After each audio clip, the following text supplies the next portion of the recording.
예수께서 그들에게 항상 기도하고 낙심하지 말아야 할 것을 비유로 말씀하여 이르시되 어떤 도시에 하나님을 두려워하지 않고 사람을 무시하는 한 재판장이 있는데 그 도시에 한 과부가 있어 자주 그에게 가서 내 원수에 대한 나의 원한을 풀어주소서 하되 그가 얼마 동안 듣지 아니하다가 후에 속으로 생각하되 내가 하나님을 두려워하지 않고 사람을 무시하나 이 과부가 나를 번거롭게 하니 내가 그 원한을 풀어주리라. 그렇지 않으면 늘 와서 나를 괴롭게 하리라 하였느니라.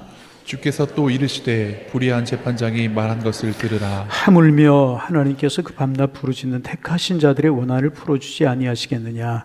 그들에게 오래 참으시겠느냐. 내가 너희에게 이르노니 속히 그 원한을 풀어주시리라. 그러나 인자가 올 때에 세상에서 믿음을 보겠느냐 하시니라. 또 자기를 의롭다고 믿는 다른 사람을 멸시하는 자들에게 이 비유로 말씀하시되 두 사람이 기도하러 성전에 올라가니 하나는 바리새인이요 하나는 세리라. 그 바리새인은 서서 따로 기도하여 이르되 하나님이여 나는 다른 사람들 곧 토색 불이 간음하는 자들과 같지 아니하고 이 세리와도 같지 아니함을 감사하나이다. 나는 일에 2번씩 금식하고 또 소득의 11조를 드리나이다 하고 세리는 멀리 서서 감히 눈을 들어 하늘을 쳐다보지도 못하고 다만 가슴을 치며 이르되 하나님이여 불쌍히 여기소서 나는 죄인으로소이다 하였느니라. 내가 너희에게 이르노니 이에 저 바리새인이 아니고 이 사람이 의롭다 하심을 받고 그의 집으로 내려갔느니라. 무릇 자기를 높이는 자는 낮아지고 자기를 낮추는 자는 높아지리라 하시니라. 아멘. 먼저 18장 1절부터 18절까지는 우리가 잘 아는 불의한 한 재판관과 한 과부에 대한 그런 내용입니다. 우리 1절 말씀 같이 한번 읽어보실까요? 18장 1절 소리내어 읽습니다. 예수께서 그들에게 항상 기도하고 낙심하지 말아야 할 것을 비유로 말씀하여. 먼저 예수님께서 비유를 통해서 기도에 관해서 말씀하시는데 먼저 무슨 말씀을 하시느냐? 항상 기도하고 낙망하지 말아야 될 것을 말씀하고 계십니다. 기도함에 있어서 제일 중요한 것 중에 하나가 무엇인가? 항상 기도하는 것이라는 거예요. 다시 기도에서 중요한 것 중에 하나가 항상 기도하는 것. 여러분 가끔 기도하는 것, 때때로 기도하는 것, 또 급하면 기도하는 것 누구나 다 할 수 있는 것입니다. 성숙하지 못한 사람들, 그리고 예수를 믿지 않는 사람들도요, 어떤 천지신명에게나 혹은 자신 믿는 어떤 대상에게 기도합니다. 여러분 그렇죠? 그런 사람들이 있어요. 그런데 그것과 성숙한 그리스도인들의 신앙과 차이가 있다면 그것은 대상이 다른 것이고 항상 기도한다는 것입니다. 그런데 이제 항상 우리로 하여금 기도하지 못하도록 가로막는 기도의 두 가지 적이 있다는 사실 여러분 아십니까? 우리가 항상 기도하지 못하게 만드는 적이 있다는 거예요. 첫째는 뭐냐 하면 삶이 너무나 편안하다는 거예요. 뭐라고요? 삶이 너무나 평안해요. 삶이 너무나 안정되어 있으면 항상 기도하기가 우리가 경험하는 바대로 쉽지가 않습니다. 뭔가 좀 아쉬운 것이 있어야 기도가 불이 붙는데 아쉬운 것이 아무것도 없는 사람들이 가끔 있어요. 아쉬운 것이 없는 사람들이 이제 있습니다. 기도하지 못하게 됩니다. 그런 사람들 많지는 않은데 가끔 보면 하는 일이 술술 잘 이제 풀려나가는 복된 집안이 이제 있습니다. 대강 그런 집들을 보면 선조 때부터 신앙생활을 잘하는 그런 가정들이 많아요. 그래서 여러분 오늘 우리가 힘들고 어려워도 기도로 뿌리고 눈물로 뿌리고 그러면 하나님께서 우리 때 거두지 못하게 할지라도 우리 다음 세대에 거두게 하실 줄로 믿습니다. 항상 기도하는 것이 중요한 것이고 신앙의 뿌리를 뿌리며 살아가는 게 중요한 것입니다. 그래서 여러분 일이 잘 풀린다는 것은 둘 중에 하나입니다. 하나님이 강력하게 붙드시고 축복을 주신다든지 아니면 하나님이 완전히 내어 놓으신 집, 다시 말하면 버려두신 집이든지 둘 중에 하나라는 것입니다. 그런데 제가 지금 말씀드리는 것은 전자입니다. 하나님이 그 선조들의 신앙을 보시고 그 가정을 잘 인도해 주시는 그런 가정이 있습니다. 그런데 여러분 그렇게 술술 잘 풀려나가고 잘 되는 그런 상황 속에서 항상 기도한다는 것 쉬운 것이 아닙니다.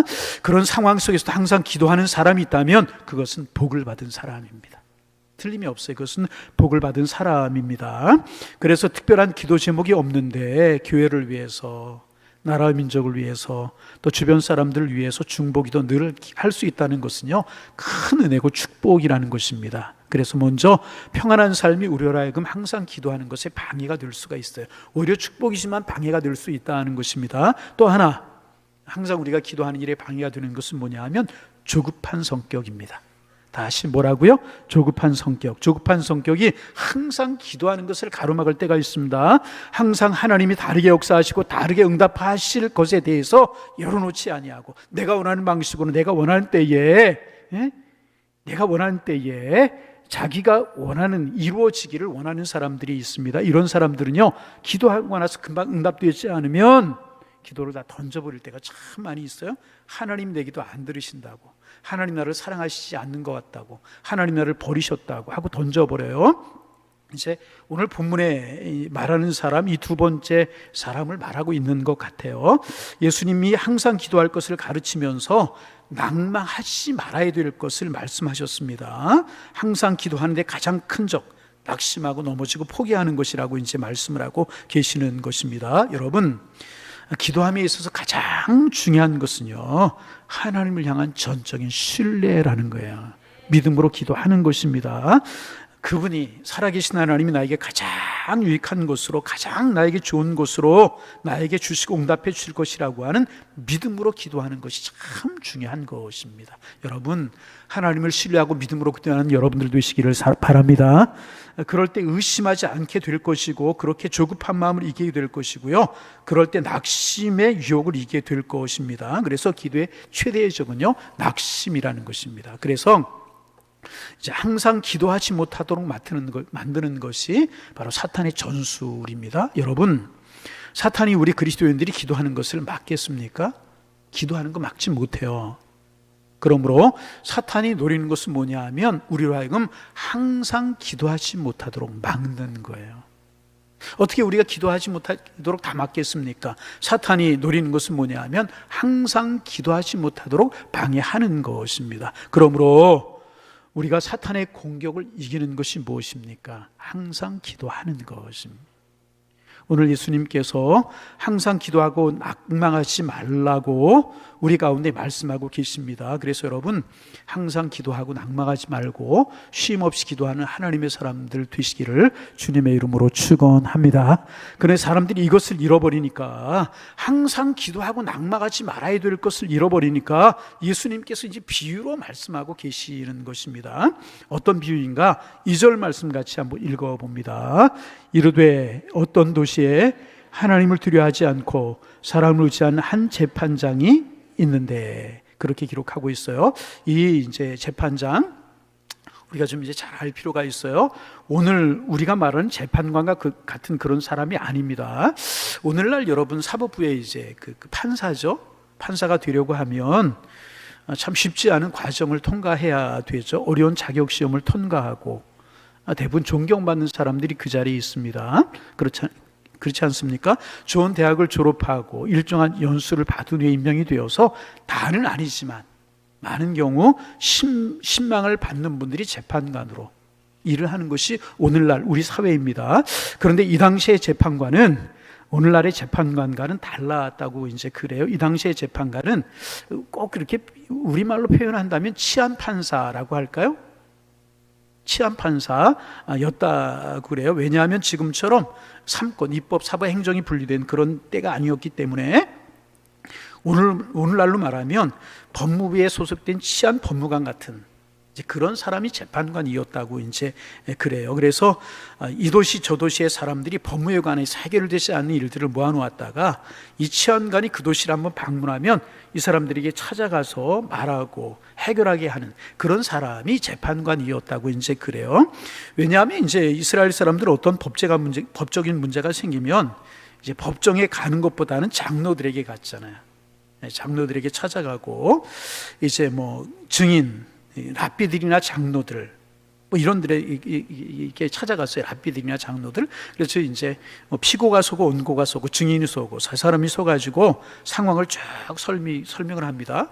랍비들이나 장로들이 듣고 판결을 내리는 겁니다. 결정을 내립니다. 그리고 결정을 내는 대로 대부분 장로들이나 이제 랍비들이 판관은 아니었지만은 결정을 내는 대로 따랐다고 이제 그래요. 그리고 이 결정에 따르지 않으면 그 마을에 살 수가 없는 그런 상황이었다고 그럽니다. 그러므로 그 마을의 랍비나 장로들의 권위가 그 당시에는 상당히 이제 크고 높았던 것입니다. 대부분의 이스라엘 마음들의 법들은 이런 식으로 불문법으로 이제 운영이 되고 이제 있었던 것입니다. 그런데 이제 그렇게 장로들이나 랍비들이 재판하는 것에 불복하는 사람들이 이제 생기지 않겠습니까? 그리고 해결되지 않는 문제들도 틀림없이 있었을 것입니다. 그러면 이제 그것을 가지고 있다가 이 판사들이 이제 오늘날 같이 그런 신망을 갖춘 사람은 아니고 정부의 유급으로 임명한 일종의 공무원 같은 사람들이 오게 되는 겁니다. 그럼 그 사람을 찾아가서 이제 재판을 의뢰하고 이제 그런 경우들이 있었다는 것입니다. 그러므로 이 사람들의 수준이 별로 높지 않았다고 그래요. 이 재판관들의 수준이 낮았고 형편없는 사람들이 그 중에는 있었다고 그래요. 특별히 이스라엘에 변방에 있는 사람일수록에 더 수준이 떨어지는 사람들이 많이 있었다는 것입니다. 로마에 있는 치안 판사라든지 아니면 이스라엘 대도시에 있는 사람 같으면 괜찮은데 지방에 있는 사람들은 질이 많이 떨어지는 그런 판사들이, 지금으로 판사지만 이제 그런 이제 법무 어떤 그런 사람들 같은 그런 사람 질이 많이 떨어졌다고 이제 그래요. 그래서 그 당시에 이 재판관들, 오늘 본문에 나오는 재판관 같은 사람들의 별명이 있었는데 무슨 별명이 있었냐 하면 강도 재판관이라는 별명이 있었다고 그래요. 한번 해보실까요? 강도 재판관. 안 따라하는 분들이 너무 많아요. 제가 말이 좀 빨라요. 강도 재판관. 예. 그리고 이제 그 당시에 글을 보면 어떤 표현이 있었느냐 하면 이 치안 판사들을 가리켜서 뭐라고 표현한 표현들이 있냐면 고기 한 접시에 정의를 굽는 사람이다. 다시 고기 한 접시에 정의를 굽는 사람이다.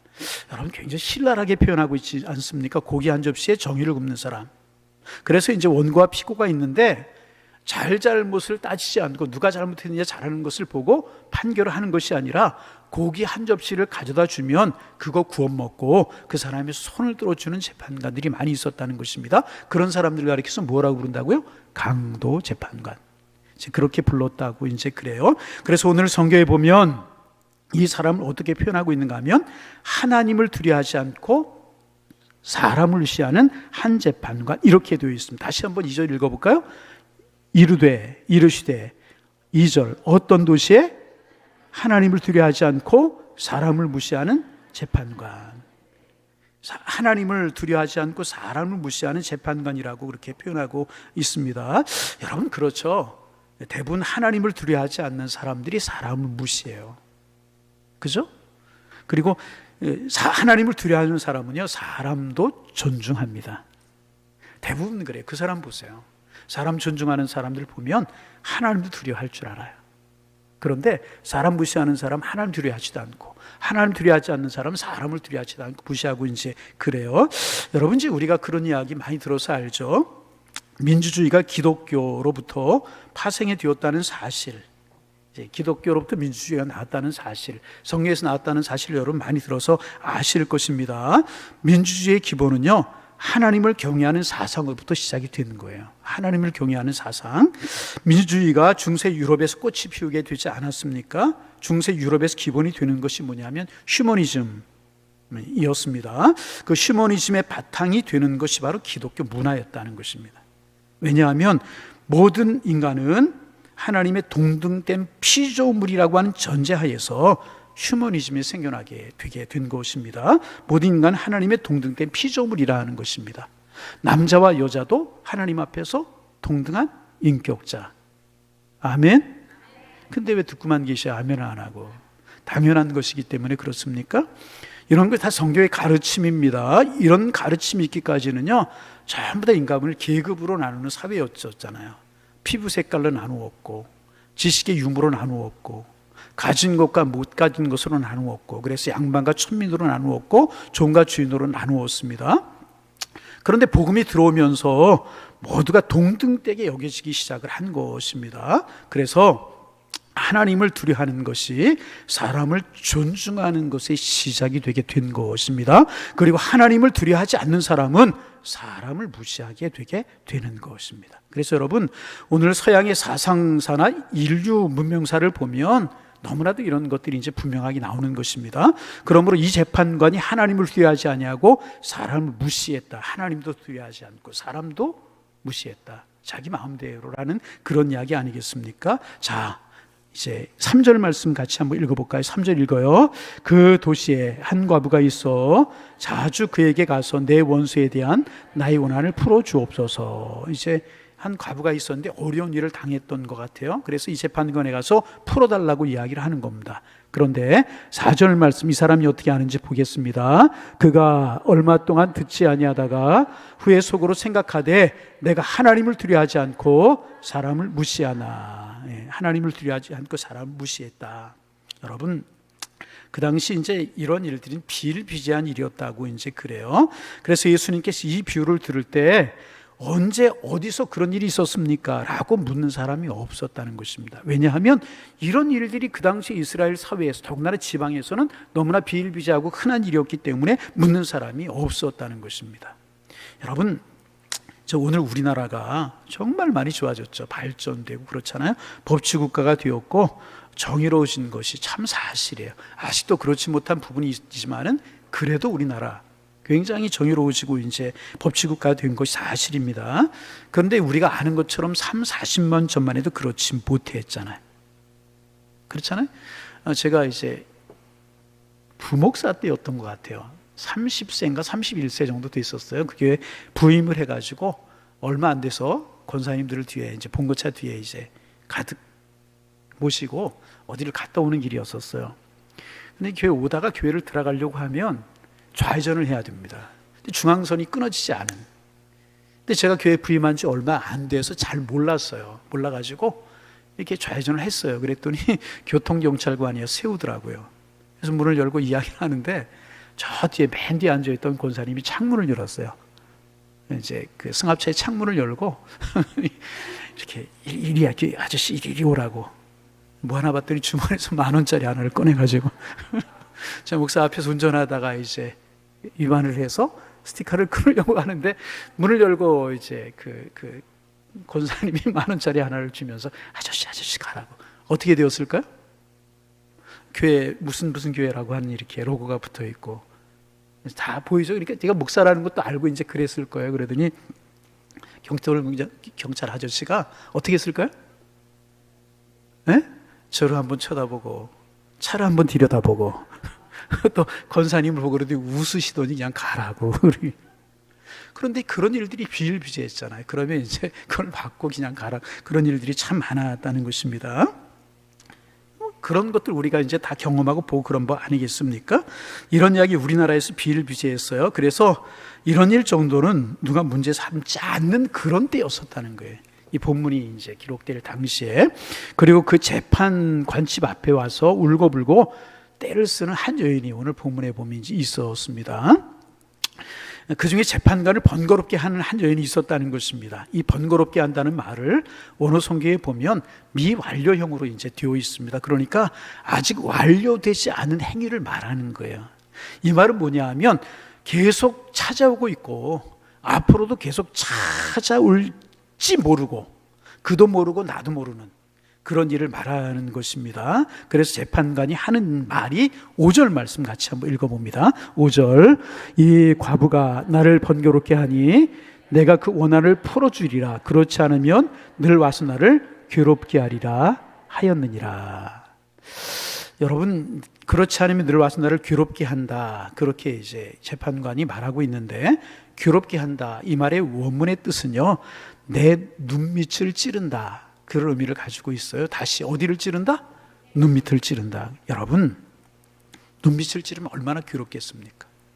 계속해서 괴롭게 할 것이라는 것입니다. 그래서 나를 괴롭게 한다 이렇게 번역을 한 것입니다. 그래서 어떻게 하리라? 내가 들어주리라. 이 과부가 집요하게 자기의 손을 가지고 이 재판관에게 나가서 비록 불의한 재판관이었지만은 자기의 손을 아뢰었다는 것입니다. 그러자 재판장이 이거 도저히 안 되겠다. 그리고 두 손을 들고 과부의 손을 들어 주었다는 것입니다. 자, 6절 말씀 같이 한번 읽어봅니다. 주께서 또 이르시되 불의한 재판장이 말한 것을 들으라. 자, 7절 하물며 하나님께서 그 밤낮 부르짖는 택하신 자들의 원한을 풀어주지 아니하시겠느냐. 그들에게 오래 참으시겠느냐. 여러분, 재판관이 과부의 손을 들어준 이유가 뭐예요? 한마디로 말하면 괴롭게 하는 것도 괴롭게 하지만 들어준 이유가 뭐예요? 귀찮으니까. 이제까지도 귀찮게 했고 지금도 귀찮게 하고 앞으로도 귀찮게 하니까 이 재판관이 과부의 손을 들어 주었다는 것입니다. 여러분, 불의한 재판관도 그렇게 나가서 간구하니까 귀찮아 소원을 들어주는데, 하물며 여러분, 사랑이 많으신 우리의 하나님 아버지, 우리를 지으시고 우리를 사랑하시고 우리를 살리시기 위해서, 우리를 구원하시기 위해서, 영원한 천국의 소망을 주시기 위해서 당신의 아들을 십자가에 죽기까지 내오신 그 하나님, 그 하나님께서 왜 우리의 소원과 왜 우리의 기도를 안 들어주시겠습니까? 그 하나님이 왜 안 들어주시겠느냐는 것입니다. 7절, 하물며 그 밤낮 부르짖는 택하신 사람들의 기도를 들어주지 아니하시겠느냐. 여러분, 하나님 우리를 사랑하시는 주님이신 줄로 믿습니다. 우리가 기도하면 하나님 들으실 줄로 믿습니다. 여러분, 몇 번 기도하셨어요? 얼마나 기도하셨어요? 하나님 들으시고 보고 계시는 줄로 믿습니다. 불교에서 그런 이야기가 있다고 그래요. 석가모니도 3000번 절하면 한쪽 눈을 들어서 쳐다본다, 그런 이야기가 있대요. 석가모니도 3000번 뭐하면? 절하면 어떻게? 한쪽 눈을 이렇게 들어서 이렇게 쳐다본다는 것입니다. 3000번 절하면 한쪽 눈을 들어서 누가 이렇게 절하나 이렇게 쳐다본다는 것입니다. 그러나 우리가 믿고 섬기는 하나님, 우리 하나님께서는 하나님의 사람들이 3000번 기도하도록 기다리지 못하시는 분이시, 참고 있지 못하시는 분이 우리 하나님이시라는 것입니다. 우리가 2번, 3번, 1번 절해도 그분은 참지 못하시고 하나님 자리에서 달려나오셔서 우리를 끌어안으시고 우리를 축복하시는 사랑의 하나님이신 줄로 믿습니다. 여러분, 누가복음 15장 탕자의 비유 우리 잘 알잖아요. 아들이 돌아왔어요. 아들은 걷는데 아버지는 달려나오셨어요. 아들이 먼저 아버지를 알아본 것이 아니라 아버지가 먼저 아들을 알아보고 달려갔습니다. 그리고 그 아들의 용서를 구하기도 전에 아버지가 다 용서하시고 가락지를 끼우고 옷을 갈아입히고 그 아들을 축복하고 잔치를 베풀어 주시는 그 아버지, 그 아버지가 우리가 믿는 하나님이신 줄로 믿습니다. 불교의 석가모니는 3000번 절은 한쪽 눈을 이렇게 들어 쳐다본대요. 그러나 우리 하나님은요, 우리가 아직 죄인 되었을 때에, 우리가 아직 그분을 인정하지도 아니했을 때 먼저 내려오셔서 우리를 끌어안으시는 사랑의 하나님이신 줄로 믿습니다. 우리 하나님, 우리 성도들의 눈물 어린 기도에 가만히 계시지 아니하시고 가장 선한 것으로, 가장 아름다운 것으로 축복하시는 분이 여러분이 믿고 제가 믿는 사랑의 하나님이신 줄로 믿습니다. 그 하나님께 감사하면서 기도하는 삶을 살아가시는 하나님의 사람들 되실 수 있기를 주님의 이름으로 축원합니다. 우리의 허물이 크고 우리의 잘못이 크다 할지라도 맨발로 달려나오셔서 우리를 끌어안으시는 그 주님이 우리의 기도로 짠히 들으시겠습니까? 낙마하지 말고 늘 기도하는 하나님의 사람들 되실 수 있기를 주님의 이름으로 축원합니다. 여러분, 사도행전 10장에 보면 고넬료 이야기 나오잖아요. 근데 몇 절 지나가다 보면 고넬료를 하나님 찾아오시는, 천사를 통해 찾아오시는 그런 이야기가 나와요. 내 기도와 구제가 하나님 앞에 상달하여 기억하신 바가 되었다. 기도한 기도가 하나님 앞에 상달되었대요. 상달된 것으로 끝나지 않고 하나님이 기억하시대요. 하나님이 기억하셨다는 용례가 한나의 경우에 쓰이잖아요. 한나를 기억하셨다, 그 말이면 한나의 기도를 들으셨다, 응답하셨다, 그 말입니다. 그런데 그 고넬료가 어떤 사람이었었어요? 경건하고 하나님을 경외하는 사람이었었어요. 구제하는 사람이었는데 그 고넬료를 소개하면 따라 나오는 이야기가 뭐냐 하면 항상 기도하는 사람이었다. 여러분, 항상 기도하는 것 하나님 기뻐하시는 줄로 믿습니다. 어려울 때 기도하는 것 참 좋은 거예요. 어려울 때 기도하시기를 바랍니다. 어려움이 있고 고난이 있고 질고가 있는데도 기도하지 못하는 것이 문제죠. 어려운 문제가 있고 힘든 문제가 있고 감당하지 못할 시험이 있을 때 달려나와서 눈물로 하나님 앞에 기도하는 거 얼마나 귀한 것입니까? 그런데 그것도 좋고 귀한 것이지만 더 중요하고 좋은 것은 항상 기도하는 삶을 살아가는 것입니다. 조금 편할지라도, 어떤 상황에 처할지라도 항상 하나님 앞에 기도하는 삶을 살아가면 하나님이 기뻐하시고 들으시고 축복하신다는 거예요. 여러분, 참 기도하기 힘들고 어려운 환경 가운데 있을 수 있지만 사실 생각해 보면 시간이 없어서 바빠서 기도하지 못하는 경우가 없잖아요. 우리의 마음이 주께를 향하지 못해서. 주님을 사랑하는 마음이 없어서 기도하지 못할 때가 참 많이 있어요. 목회하면서 안타까운 것이 뭐냐 하면 성도님들의 가정에 어려움이 있어요. 제가 보기에는 하나님이 기도하라는 사인인 것 같이 들릴 때가 있고, 기도하시면 회복될 텐데 그런 마음이 들 때가 있어요. 그런데 기도하지 못하는 것을 보면서 참 마음이 아플 때가 있어요. 여러분, 항상 기도하는 하나님의 사람들 되시기를 주님의 이름으로 축원합니다. 좋은 항상이라고 하는 말이 뭐예요? 어려운 일이 있을 때나 좋은 일이 있을 때나 기쁠 때나 슬플 때나 추우나 더우나 늘 하나님 앞에 한결같은 무릎 꿇어 기도하시는 하나님의 사람들 되실 수 있기를 주님의 이름으로 축원합니다. 항상 기도를 쌓아놓는 거예요. 쌓아놓는 거예요. 여러분, 이제 기도 못하던 사람이 힘들고 어려운 일이 있을 때 기도 잘할 것 같지만 그렇지 않아요. 평소에 기도하던 사람이 기도하게 되어져 있는 거예요. 기도의 사람들 되어지기를 소망합니다. 그래서 1절부터 7절까지 항상 기도하고 낙망하지 말아야 할 것에 대한 이렇게 말씀을 이제 예수님께 들려주신 그런 말씀이고요. 8절 이하에 조금 다른 말씀이 기록되어 있습니다. 8절 말씀 우리 같이 한번 읽어봅니다.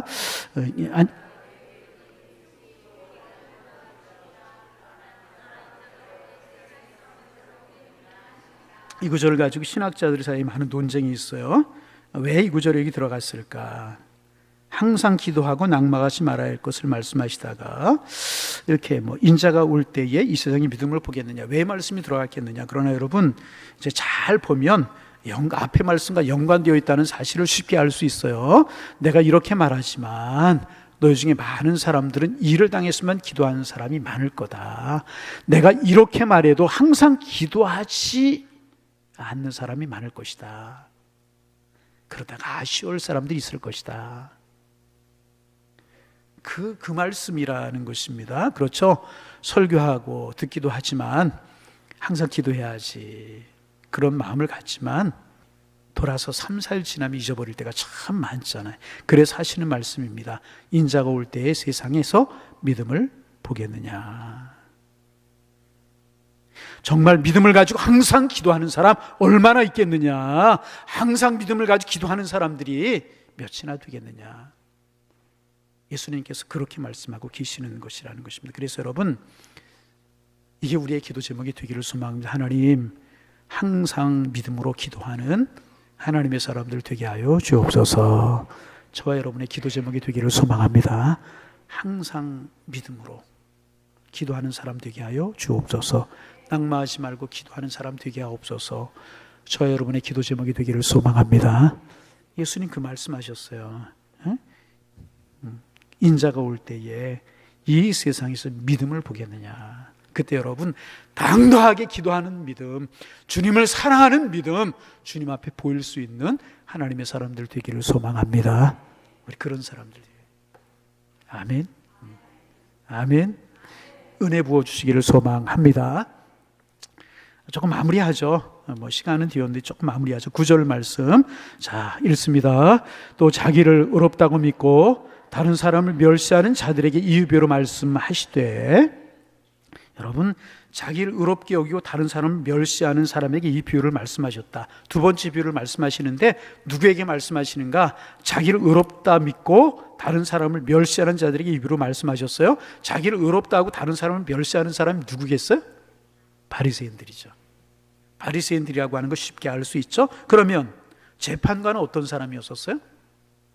하나님을 두려워하지 않고 사람을 무시했어요. 하나님을 두려워하지 않고 사람을 무시하는 재판관, 자기를 의롭다 믿고 다른 사람을 멸시하는 바리새인. 달라요? 같아요? 비슷하죠. 그래서 누가 그런 표현을 했어요. 같은 과다. 그런 이야기 참 많이 해요. 같은 과야. 그렇게 같은 과. 재판관과 바리새인 별로 다르지 않은 그런 사람들이었다는 것입니다. 예수님, 그러므로 예수님께 기도에 관한 교훈을 말씀하시면서 나란히 이 두 종류의 사람을 말씀하고 있는 것입니다. 다른 사람 무시하고 멸시하고, 하나님을 두려워하지 아니하고 사람을 무시하는 이 사람, 그리고 자기를 의롭다 믿고 다른 사람을 멸시하는 이런 사람다 하나님 말씀하고 계시는 것입니다. 10절 11절. 자, 10절 말씀 읽습니다. 두 사람이 기도하러 성전에 올라가니 하나는 바리새인이요 하나는, 이제 나오잖아요. 누구 하나는 바리새인이고 또 한 사람 누구다? 세리다. 대조적인 두 사람을 이야기하고 있습니다. 여러분, 먼저 이 당시 이제 바리새인들에 관해서 우리가 좀 생각해 볼 필요가 있는데, 이 당시에 바리새인들이 자기들이 얼마나 의로운 사람이라, 자기들이 얼마나 의로운 사람이라고 생각을 했는가 하면, 어떤 랍비의 글에 보면 이런 글이 있다고 그래요. 이제 어떤 글이 있냐 하면, 이 세상에 의로운 사람이 딱 둘이 있다. 이 세상에 의로운 사람이 딱 둘이 있다. 몇 명이 있다? 두 명이 있다. 둘이 있는 거하고 두 명이 있는 거하고 달라요? 네. 이 세상에 의로운 사람 몇 명이 있다? 둘인데 누구냐 하면 그것은 나와 내 아들뿐이다 그랬대요. 이 당시 바리새인 랍비가 그랬대요. 세상에 의로운 사람 아무도 없고 나와 내 아들뿐이 의롭다. 그 중에서 한 사람을 고르라고 하면 당연히 나다 그랬대요. 바리새인 랍비의 글에 이런 글이 있다고 그래요. 여러분, 얼마나 교만한 것입니까? 세상에 나와 아들 빼놓고 다 의롭지 못하다는 것입니다. 교만이 하늘에 닿은 것입니다. 이 당시 바리새인들이 그랬다는 것입니다. 그런데 삶만 그런 것이 아니라 기도하는 일에서도 그랬다는 거죠.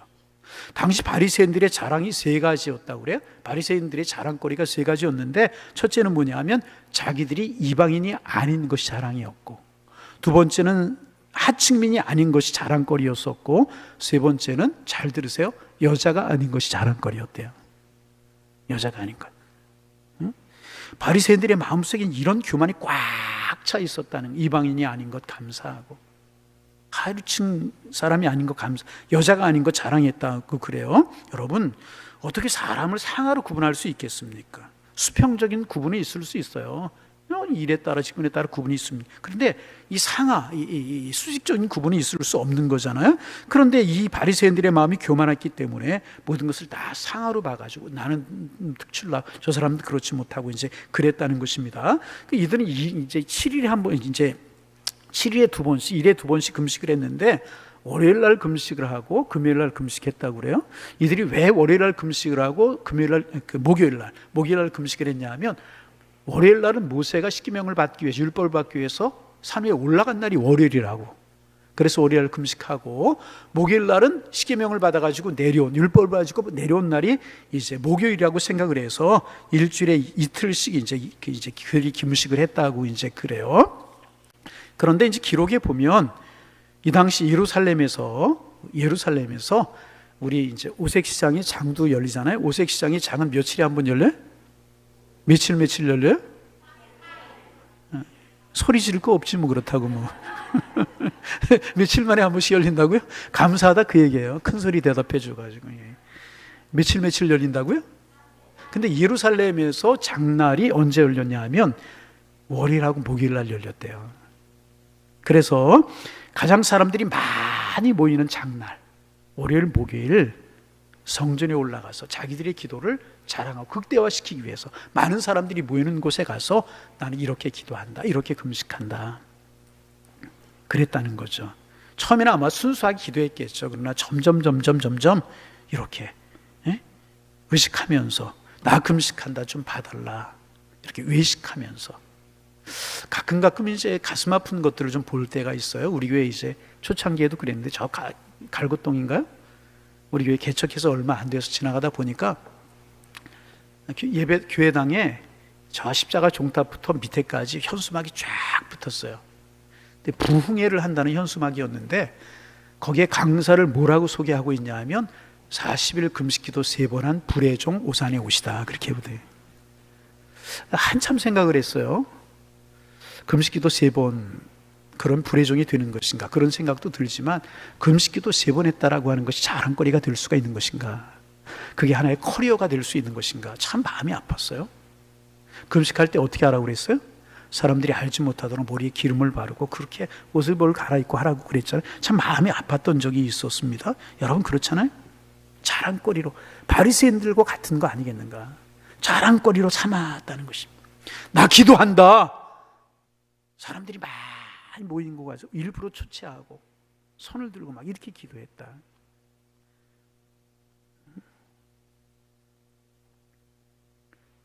자, 일에 2번씩 금식하고 소득의 11조를 드리나이다. 자, 그런데 세리는 어떻게 했는가? 13절 말씀 읽어봅니다. 세리는 같이 읽어봅니다. 세리는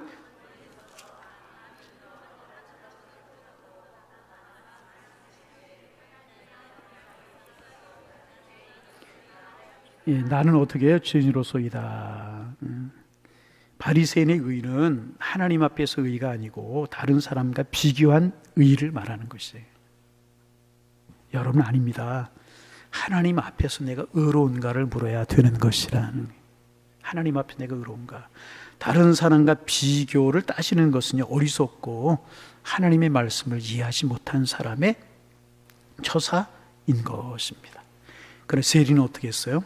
쳐다보지도 못하고 가슴을 치면서 하나님 불쌍히 여기소서, 나는 죄인으로소이다. 겸하고 겸손한 마음을 가졌다는 것입니다.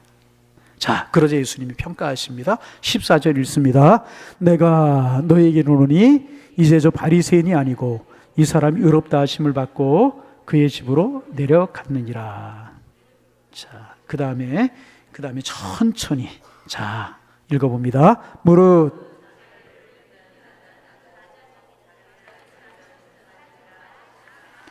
할렐루야, 할렐루야. 여러분, 그런데 예수님께서 죄인이다 그랬어요? 죄인이라고 그러지 않았어요. 무슨 뜻인가? 예수님의 말씀의 요지는요, 인간은 누구나 다 하나님 앞에 죄인이라는 거예요. 다 부족한 존재라는 것입니다. 그러므로 하나님 앞에서 부족함을 고백하고 겸손하게 살아라. 이것이 주님의 말씀의 요지라는 것입니다. 그러면 하나님이 채워주실 것이다. 낮추는 자는 높아지고 자기를 높이는 자는, 그래서 여러분 세상거리 자랑거리 여기지 말고요, 하나님이 나를 사랑하시는 것 자랑하실 수 있기를 바랍니다. 내가 하나님의 마음을 품고 살아가는 것 자랑하시기를 바랍니다. 가진 것 자랑하지 말고 내가 얼마나 베풀고 나누고 드리고 살아가는가, 선을 행하고 살아가는가, 하나님의 마음에 합한 삶을 살아가는가, 이것을 자랑해야 되는 것이라. 두 가지 비유를 우리가 나누었어요. 항상 기도하지 말고 낙망하지 말고 기도해야 될 것을 이렇게 불의한 재판과 과부의 비유를 통해서 주님 말씀하셨고요.